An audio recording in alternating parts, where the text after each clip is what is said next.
السلام عليكم ورحمة الله وبركاته. قصتنا النهاردة بتحكي عن شيطان خالد بيقابل بنت يتيمة وبيقرروا يلفوا العالم مع بعض، وبنشوفهم في مغامرات كتيرة مثيرة. فحضر المشروب أو السناكس بتاعتك، وعشان ما أطولش عليكم أكتر من كده ما تنسوش تصلوا على النبي عليه أفضل الصلاة والسلام. ويلا بينا. قصتنا النهاردة بتبدأ مع بنت يتيمة اسمها وستيريا، واللي بتكون بتتسول في الشوارع عشان تقدر تعيش، لكن بيبقى مفيش حد مهتم بيها. وبعدين بنشوف كاهن من الكنيسة واقف جنبها وبيراقبها، بس بنكتشف إن الكاهن ده بيجبر الأطفال اليتيمة على التسول. ولما وستيريا بترجع الكنيسة مجمعة 6 عملات بس، بيبدأ الكاهن يزعق لها ويضربها وبيقول لها إنها ملهاش أي قيمة، وبيخرج الكاهن ويسيبها. وبعدين وستيريا بتبدأ تحكي إن قد إيه حياتها صعبة، بس مش كلها وحشة، علشان لما بتدق على الشباك 3 مرات بعد نص الليل بيظهر شيطان قوي وبيكون اسمه ماربس، وبتحكي إنه بيحب يقضي وقت معاها. وفي كل مرة كان مارباس بيظهر، وستيريا كانت بتحكي له عن حياتها الصعبة، وبدأت تحس بالسعادة في وجوده لأنها الوحيدة اللي بتقدر تشوفه. وبعدين بنشوف فلاش باك، واللي بيكون فيه مارباس ماشي في الشارع محبط لأنه شيطان خالد ومحدش بيشوفه. وفي يوم من الأيام بيشوف ستيريا وهي بتتسول في الشارع، وبيكون محدش مهتم بيها، وبيشوف راجل بيدفعها بدون أي شفقة. ومارباس بيبقى متضايق وبيروح يسألها هتفضل تتسول كده لحد امتى. وبعدين بيرجع يفتكر إن مفيش حد بيقدر يشوفه ولا يسمعه، بس وستيريا بتكون شايفاه وبتكون خايفة من شكله. وفي نفس اللحظة كاهن الكنيسة بياخدها وبيمشي، وبنشوف وستيريا بتشاور لمرباس، وهو بيكون متفاجئ إنها بتقدر تشوفه. وبعد نص الليل بيظهر مربس لوستيريا من الشباك، ووستيريا بتكون خايفة جدا، ومربس بيسألها إن كان فعلا بتقدر تشوفه، وبترد وستيريا وبتقوله إنها بتقدر تشوف الشياطين من وقت ما اتولدت، وبتكون فاكراه جاي عشان ياخد روحها. بس مرباس بيضحك وبيقول إنه متفاجئ إن في بشري بيقدر يشوفه. وستيريا بتطمن وبتسأله لو ممكن يحكي لها قصة قبل ما تنام، وبيوافق مارباس وبيبدأ يقضي معاها وقت كل يوم، وبيكونوا مبسوطين بالوقت ده.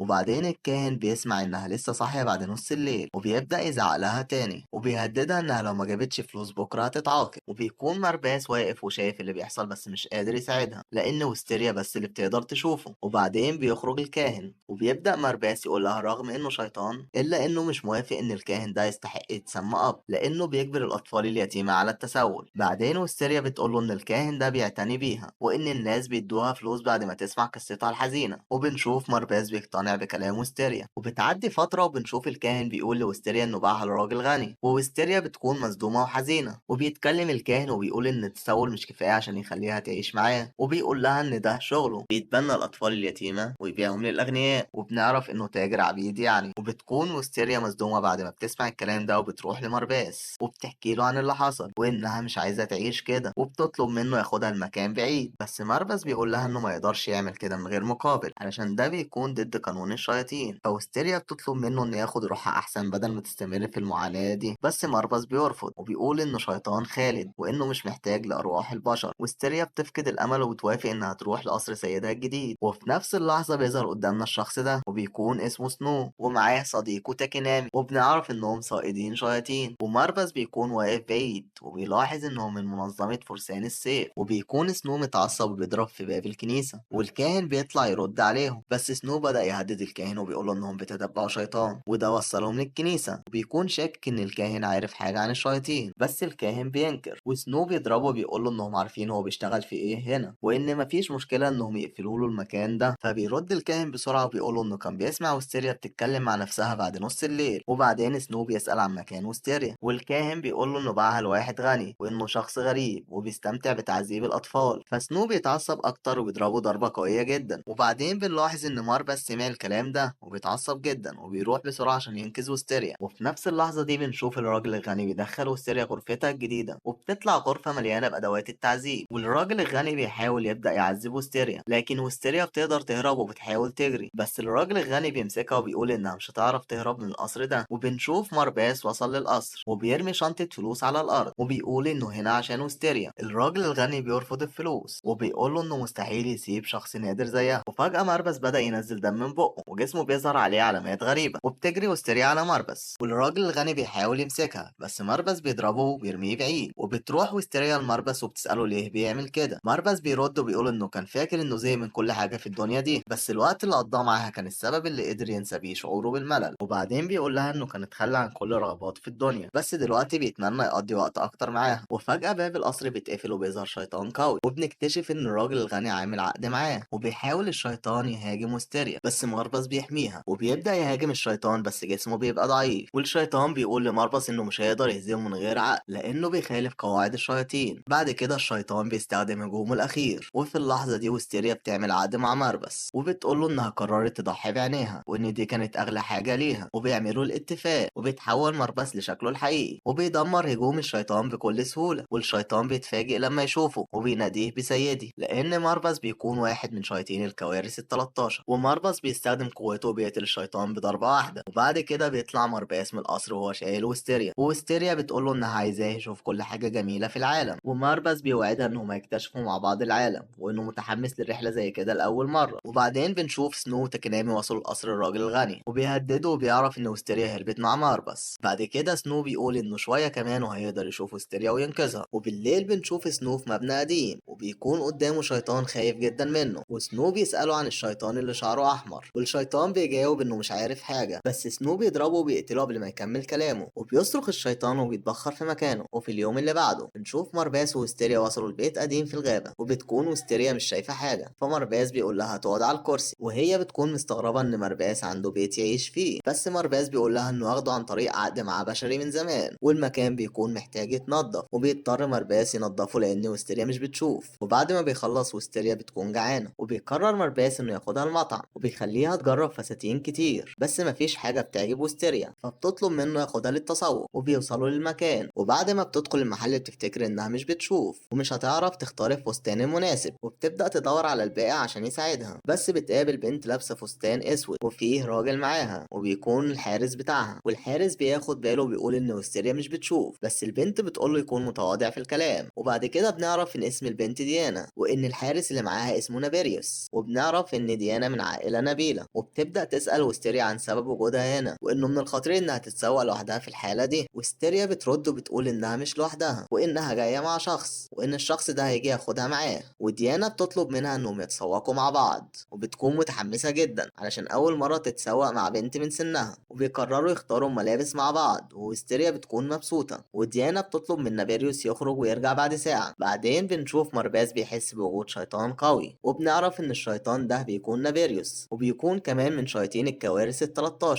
وبيتفاجئ لما بيشوف مرباس وبيطلعوا عارفين بعض. وفي اللحظة دي بتخرج ديانا وبتشوف نابيريوس مع مرباس وبتسأله إن كان صديقه، وبنعرف إن وستيريا وديانا بقى أصدقاء، وإن ديانا كانت متواضعة جدا معاها لدرجة إنها بتقول لوستيريا إنها تقدر تزورها في أي وقت، وبيودعوا بعض. وبعد كده مرباس بياخد وستيريا المطعم فاخر، وبتكون وستيريا خايفة تلمس الطبق لا يتكسر منها، وبيبدأ مرباس يأكلها بنفسه، وبتسأله ليه مش بياكل، وبيرد عليها وبيقول إنه شيطان خالد ومش محتاج للأكل زي البشر. وستيريا بتكون حزينة وبتحكي له إنها افتكرت أخوها الكبير وإنه كان بيقسم معاها الطعام دايما، وده كان بيخليها سعيدة. وبيتأثر مرباس بكلامها وبياكل معاها وبيخلصوا الأكل كله، وبتكون وستيريا مبسوطة جدا لأن الأكل مع مرباس فكرها بأخوها. وبيجي اليوم التاني وبنشوف مرباس ماشي لوحده في الطريق وبيفكر في كلام نابيريوس، وبنعرف إن نابيريوس قال له إن في شيطانة ماتت من الكوارث ال13، وبيبقى قلقان إن يكون اللي عمل كده صائدين الشياطين، وإن ده ممكن يعرض وستيريا للخطر. وفي نفس اللحظة بنشوف سنو ماشي في نفس الطريق وبيشوف مرباس وبيشك إن هو ده الشخص اللي بيدور عليه، ومرباس بيحس إن في حد بيراقبه، وبيدخل مرباس مطعم وسنو بيدخل وراه وبيطلب إنه يقعد معاه، بس بيكون بيهدده بالسلاح من تحت الطاولة. وبدأ يسأل مرباس عن علاقته بوستيريا وبيقوله إن أخوها وهياخدها منه، وإن مستحيل شيطان يكون بيساعد بشرية بدون مقابل. وفي اللحظة دي مرباس بيتحول لشكله الحقيقي وبيكتف إيد سنو وبيقوله لو هو أخو وستيريا فعلا يقابله لوحده في الغابة، وبيسيبه وبيمشي، بس بيحس بشعور غريب لما يفكر إن وستيريا ممكن تمشي مع أخوها. وبيوصل للبيت وبيطلب من وستيريا تجهز عشان يمشوا من المكان المكان ده، وبيقول لها ان في شخص هيساعدهم في نقل الحاجة، وبيطلع الشخص ده سنو، بس وستيريا بتبقى لسه مش عارفة. وبيلاحظ سنو ان مرباس في ايده ورقة وبيكون مكتوب فيها انه لو حاول يعمل حاجة هيموت اخته. وسنو بيسأل هم رايحين فين، وبترد وستيريا وبتقول انهم رايحين يشوفوا العالم. وفي الوقت ده سنو بيقول لها انه اخوها وانه مش ممكن يسيبها تروح في حتة مع الشيطان ده، وبيبدأ يضرب مرباس بالرصاص بس بيكون مش مأثر فيه خالص. وستيريا بتكون خايفة على مرباس وفي نفس الوقت بتكون خايفة على اخوها. وسنو بيقول لها المفروض تكون مبسوطة انها شافت اخوها وما تفكرش في الشيطان ده. وبترد وستيريا وبتقول انها مبسوطة مع مرباس ومش هتقبل ابدا انه يضربه لانه ساعدها كتير. وفي نفس الوقت بتقول لمرباس انه ما يأذيش اخوها والا مش هتسامحه، وبتقول انها بتحبهم هما الاتنين. وسنو بيكون فاكر انها تحت تأثير خدعة من الشيطان وبيقول لها ان هو عائلتها الوحيدة. وفي نفس الوقت مرباس بيقول له انه ما يعرفش يعني ايه عائلة، وان وستيريا عملت عقد معاه مقابل عينيها عشان يكونوا مع بعض. سنو بيسمع الكلام ده وبيتعصب لان بيكون عنده اوامر مشددة لقتل الشياطين، وان اي انسان مرتبط بعقد مع الشياطين بيكون شريكه في الجريمة. وبيقرر انه لازم يقتل مرباس عشان ينقذ اخته، وبيبدأ يضرب مرباس بالرصاص تاني. ومرباس بيصد كل الرصاص بسهولة وبياخد سلاح سنو يرميه بعيد، فبيطلع سنو سلاح تاني وبيكمل ضرب بالرصاص. وبيتعصب مرباس وبيهاجمه بس سنو بيعرف يهرب، ومرباس بيكون فاكر ان سنو مش هيرجع تاني. وبنعرف ان سنو مستخبي ورا شجرة في الغابة وبيفكر في خطة يقتل بيها الشيطان، وبيكون معاه رصاصة خاصة اسمها الهارت نوكر. وبنعرف ان الرصاصة دي بتقتل اي شيطان بسهولة وان دي فرصته الوحيدة والاخيرة. وبيحاول يستفز مرباس من بعيد، ومرباس بيستخدم ضربة قوية جدا بيحرق الغابة. وبيظهر سنو فجأة وبيحاول يضرب مرباس برصاصة الهارت نوكر، وبتكون ويستيريا بتجري ناحية مرباس في نفس اللحظة والرصاصة بتكون هتيجي فيها، ومرباس بينقذها والرصاصة بتيجي فيه هو. وسنو بيكون مصدوم وبيفكر ازاي شيطان ممكن يحمي المتعاقد بتاعه. وفي اللحظة دي سنو بيفهم ان مرباس مختلف وانه هيحمي اخته دايما، ومرباس بيفهم ان علاقة العائلة اقوى من العقد بتاع الشياطين. وويستيريا بتقول لمرباس انها مش معاه بسبب العقد، وبتفتكر ايام الكنيسة الصعبة وان مرباس كان الوحيد اللي بيتكلم معاها، وده كان بيخليها مبسوطة جدا، وبسبب كده قررت تفضل معاه دايما. وسنو بيفهم ان ده قرار ويستيريا وانها مش ممكن تغير رأيها ابدا، وبيبقى محبط جدا من القرار ده. وبنشوف سنو بيودعهم وبيقول لمرباس يحمي اخته من الصيادين وانهم مش هيقدروا يهربوا منهم طول الوقت، وبيقول انه هيخلي كل اللي حصل ده سر ومش هيعرف المنظمة بتاعته بأي شيء. وقبل ما يمشي بيوعد ويستيريا انه هيقابلها تاني في يوم من الايام. ومرباس ويستيريا بيكملوا الرحلة بتاعتهم، وبيتنقل بينا المشهد لمدينة جديدة واللي بيكون بيحصل فيها جرائم كتير قبل ما ويستيريا ومرباس يوصلوا لها. وبنشوف بنت ما نعرفهاش بتكون بتجري في الغابة وبتوصل لعند النهر، وفجأة بيخرج من وراها وحش بيكون كبير جدا ومش بنكون عارفين ايه اللي حصل، علشان بنرجع لويستيريا ومرباس اللي بيكونوا وصلوا المدينة الجديدة واللي بيكون حصل فيها الحادثة اللي فاتت بس هما لسه ما يعرفوش. وبنشوف ويستيريا مبسوطة وحاسة ان المكان جميل جدا، وبتبقى متحمسة وبتفكر ان الحياة هنا هتكون جميلة. وفي نفس الوقت بنلاحظ ان في بنت بتمشي وراهم وبتراقبهم ومعاها شيطان صغير اسمه موري، والبنت دي بتبعت موري وراهم عشان يسرقهم. بس مرباس بياخد باله وبيمسك موري بشعره وبيسأله عن سبب محاولته لسرقتهم. موري بيتفاجئ وبيكون خايف جدا لانه ما كانش يعرف ان مرباس شيطان خالد بسبب هيئته البشرية. وستيريا بتقلق وبتبدأ تسأل مرباس ايه اللي بيحصل، ومرباس بيقول لها ايه اللي حصل وان كان في شيطان صغير بيحاول يسرقهم، وبتطلب منه وستيريا انه يسيبه. بس مرباس بيبقى شاكك فيه ومش عايز يسيبه، وكان بيحاول يعرف مين اللي بعته يسرقهم، وبدأ يهدده انه هيموته لو ما قالش مين اللي بعته. وهنا بتظهر بنت اسمها هارت وبنعرف انها عندها عقد مع موري، ومرباس بيتفاجئ لانه كان فاكر ان صاحب موري هيطلع راجل. بس مرباس بدأ يهددهم، وهارت بتبقى خايفة على موري وبتطلب من مرباس انه يسيبه. ومرباس بيقول انه هيسيبه بس بشرط،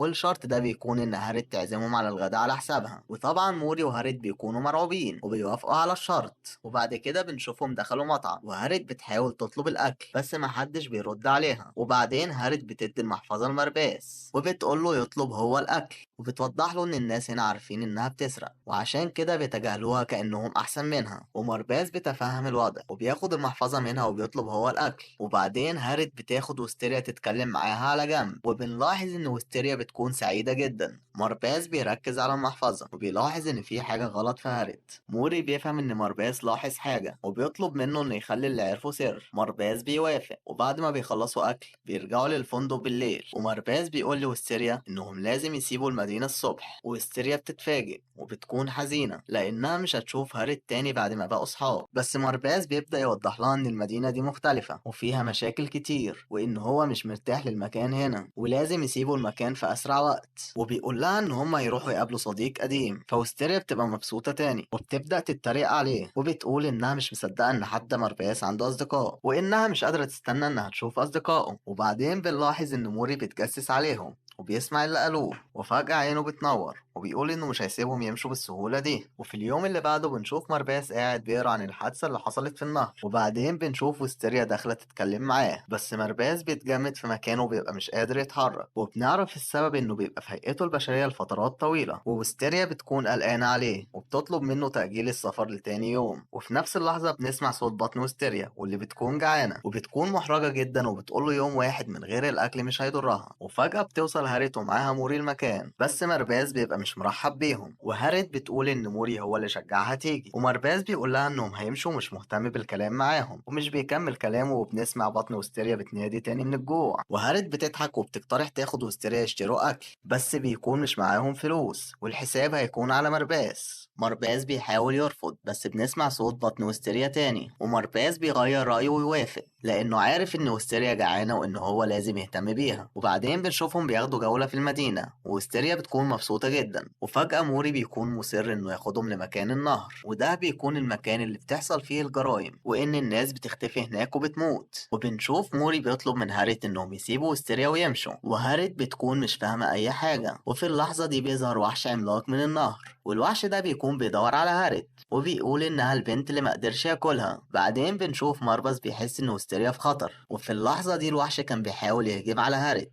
بس فجأة بيظهر اتنين من منظمة فرسان السيف وبيقولوا إن الوحش ده هو سبب الجرائم في المدينة. وبيحاول الوحش يهاجمهم، بس الفرسان بيخلصوا عليه بضربة واحدة بكل سهولة. وبعدين بنعرف إن الفرسان دول بيكونوا تاكينامي صديق سنو ومعاه واحدة اسمها كيت. وبعدين تاكينامي بيلاحظ إن ويستيريا مش بتشوف بس حاسس بقوة كبيرة منها، وكان شاكك إنها شيطان وبيقرر يهجم عليها. بس بيظهر مارباس والفرسان بيكونوا مصدومين من قوته الكبيرة. وبعدين كيت بتقول لتاكينامي إن الشيطان ده من مستوى عالي وإن هما الاتنين مش كفاية عشان يهزموه. بس تاكينامي بيكون مش موافقها الرأي وبيستعد للقتال. وفجأة مارباس بيظهر قوته الكبيرة بضربة بتكسر الأرض من تحتهم، وتاكينامي بيعرف يتجنب الضربة، بيكون عنيد ومصر إنه يقاتله. ومارباس بيصد كل ضربات تاكينامي بسهولة وبيكسر له السيف. وفي اللحظة دي تاكينامي بيفهم إن مارباس في مستوى تاني من القوة. وفجأة بتظهر كيت وبتحاول تضرب هاريت بالرصاص، لكن موري بيقف قدامها وبياخد ضرب الرصاص عنها وبيهربوا فرسان السيف. وهاريت بتبقى حزينة وبتعيط على موري. وبعدين موري بيبدأ يحكي اللي حصل وبيقول إنه كان عامل عقد مع هاريت إنه يساعدها في السرقة مقابل روحها، بس هو كان اتعلق بيها ومبسوط بالوقت اللي بيقضوه مع بعض. وبنعرف بعد كده إن هاريت كانت في يوم ضحية لوحش النهر، بس الوحش ما بيقدرش ياكل روحها لأنها بتكون ملك الموري. وبعدين هاريت بتفهم الحكاية وبتعرف إنها مجرد شبح وإن موري هو اللي كان مخلي روحها موجودة. وبتبدأ تشكر موري على حمايته المستمرة ليها، وبتقول إنها قررت تضحي بروحها لموري عشان يعيش. وموري بيحاول يرفض لأنه لو استهلك روحها مش هيشوفها تاني أبدا، لكن هاريت أصرت وبتقوله إنها هتكون جزء منه ومش ممكن تسيبه يموت عشانها، وإن موري بالنسبة لها كان أكتر من مجرد شيطان. وبنشوف هاريت بتختفي في مشهد درامي حزين والكل بيكون متأثر بيها. وبنشوف وستيريا حزينة جدا لأنها بتفكرها بنفسها، بس مارباس بيطمنها وبيقول لها إن وضعهم مختلف وإنه يقدر يحميها من أي تهديد.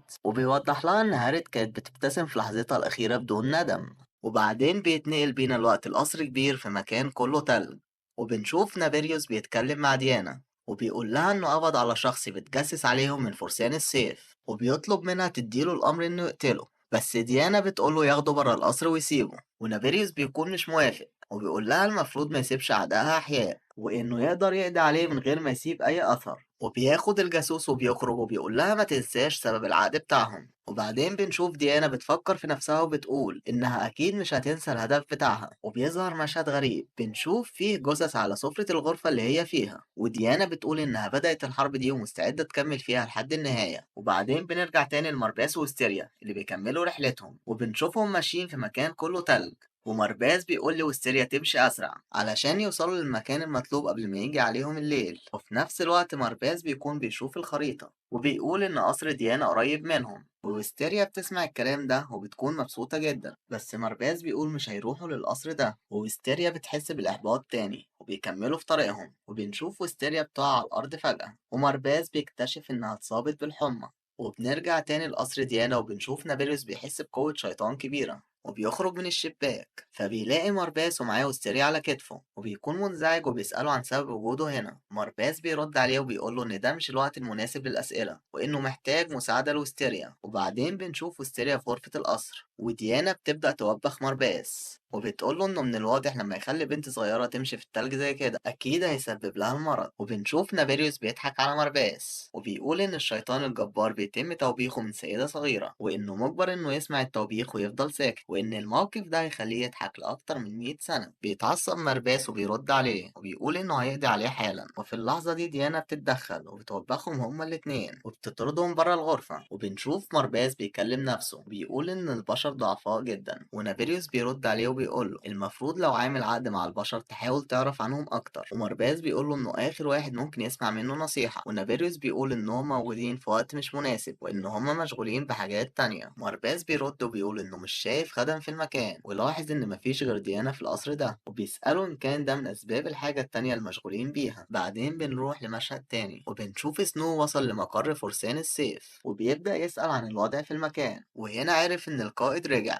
وبيجهز لمهمة كبيرة. وسنو بيبقى عايز يعرف ايه المهمة الكبيرة دي. وبعدين بيظهر قدامنا غرفة قائد فريق فرسان السيف وبنشوف القائد بيقول تعليمات المهمة الجديدة لفريق من الفرسان، واللي بتكون انهم يخلصوا على عائلة البلاك بيل، وان ده بيكون امر من العائلة الملكية، وان القائد نفسه هيشارك في المهمة دي لانهم هيواجهوا شيطان من الكوارث ال 13. وبيقول لهم ان صاحبة العهد مع الشيطان ده بتكون ديانا الابنة الصغيرة لعائلة البلاك بيل. وبعدين بنرجع تاني لقصر ديانا وبنشوف وستيريا بتصحى وبتكون مبسوطة جدا إنها شافت ديانا، وديانا بتكون مبسوطة برضه بس بتطلب منها إنها تمشي في أقرب وقت. وستيريا بتقول إنها ضعيفة ومش مفيدة بس بتكون عايزة تعرف السبب. وبعدين ديانا بتبدأ تشرح لها عن سر عيلتها وبتقول لها إن من 350 سنة أول مؤسس للعائلة عمل عقد مع الشيطان، وبسبب العقد ده أي ولد مولود من العائلة بيكون عنده القدرة على إنه يشوف الشياطين. القصر الملكي بيكتشف اللي حصل وبيستغلوا القدرة دي في إنهم يخلوا عائلة البلاك بيل تشتغل عندهم في القصر. وبعدين بنعرف إن عائلة البلاك بيل كانوا دايما بيبقوا شايلين جرس أسود وكانوا بيستخدموا الجرس ده للتنبيه بوجود شيطان، وإن ده بيكون سبب شهرة عائلة البلاك بيل لأجيال مختلفة. ومع مرور الوقت بتظهر منظمة جديدة قوية واللي بينجحوا في القبض على شياطين كتير، والمنظمة دي بتكون فرسان السيف واللي بتكون بتسعى إنها تاخد مكان عائلة البلاك بيل. في نفس الوقت بنعرف إن إخوات ديانا اتولدوا من غير القدرة على رؤية الشياطين، وبنعرف إنهم انتحروا بعد كده علشان يتحملوا سبب فشلهم، وإن دلوقتي القصر الملكي بيطلب من فرسان السيف القضاء على عائلات البلاك بيل. وبعدين ديانا بتقول لوستيريا إن القصر ده هيكون ساحة معركة قريب جدا وإن وستيريا لازم تمشي في أقرب وقت. وبعدين بالليل بنشوف مارباس داخل الغرفة عند وستيريا وبيعتذر لأنه خلاها تمشي في التلج لفترة طويلة وإن هو ما كانش يقصد يسبب لها أي ضرر. وستيريا بتكون مبسوطة وبتشكره بس في نفس الوقت بتكون قلقانة على ديانا ونابيريوس وبتقول إنها بتتمنى ما تشوفش أخوها وصديقتها في معركة ضد بعض. وبيقول لها مارباس إن واضح إنها مش عايزة تمنع ديانا عن المعركة، ووستيريا بترد عليه وبتقول له إن ديانا بتحاول ترجع مكانة عائلتها ومش من حق طرف غريب إنه يمنعها. نابيريوس بيسمعهم وبيمدح وستيريا على فهمها للوضع وبيقول لهم إن الفرسان وصلوا المكان وإنهم لازم يخرجوا حالا. مارباس بياخد وستيريا وبيمشي ومش بيبقى في نيته إنه يتدخل في معركة زي دي. وبنشوف ديانا قاعدة في غرفة ضلمة وبيخش عليها فريق من فرسان السيف وواحد منهم بيحاول يهجم عليها بس نابيريوس بيظهر في الوقت المناسب وبيرميه من الشباك. وفي اللحظة دي بنشوف وستيريا قلقانة على ديانا وبتطلب من مارباس إنهم يسمعوا المعركة من بعيد، وبيوافق مارباس وبيقول لها إن نابيريوس شيطان مش ممكن يخسر قدام البشر. وبنرجع للمعركة تاني واللي بتكون اتنقلت لخارج القصر وبنشوف نابيريوس قدر يتغلب على فرسان السيف بسهولة، وبنشوف واحد من الفرسان بيحاول يهاجمه تاني بس نابيريوس بيمسكه بسهولة جدا وبيبقى خلاص هيقتله بس ديانا بتوقفه. وفي اللحظة دي رئيس فرقة فرسان السيف بيفهم إن ديانا عاملة عقد مع شيطان قوي جدا، وديانا ديانا بتقوله إنها عايزة ترجع مكانة عيلتها ومش عايزة تأذي حد، وبتطلب منهم يمشوا من المكان. وفي نفس اللحظة بنشوف سيوف بتتضرب من السما في اتجاه ديانا، بس نابليوس بيقف قدامها والسيوف كلها بتخترق جسمه، وبنشوف الدم حواليه في كل مكان. وهنا بيظهر قائد منظمة فرسان السيف وبيكون متأكد إن نابليوس مات.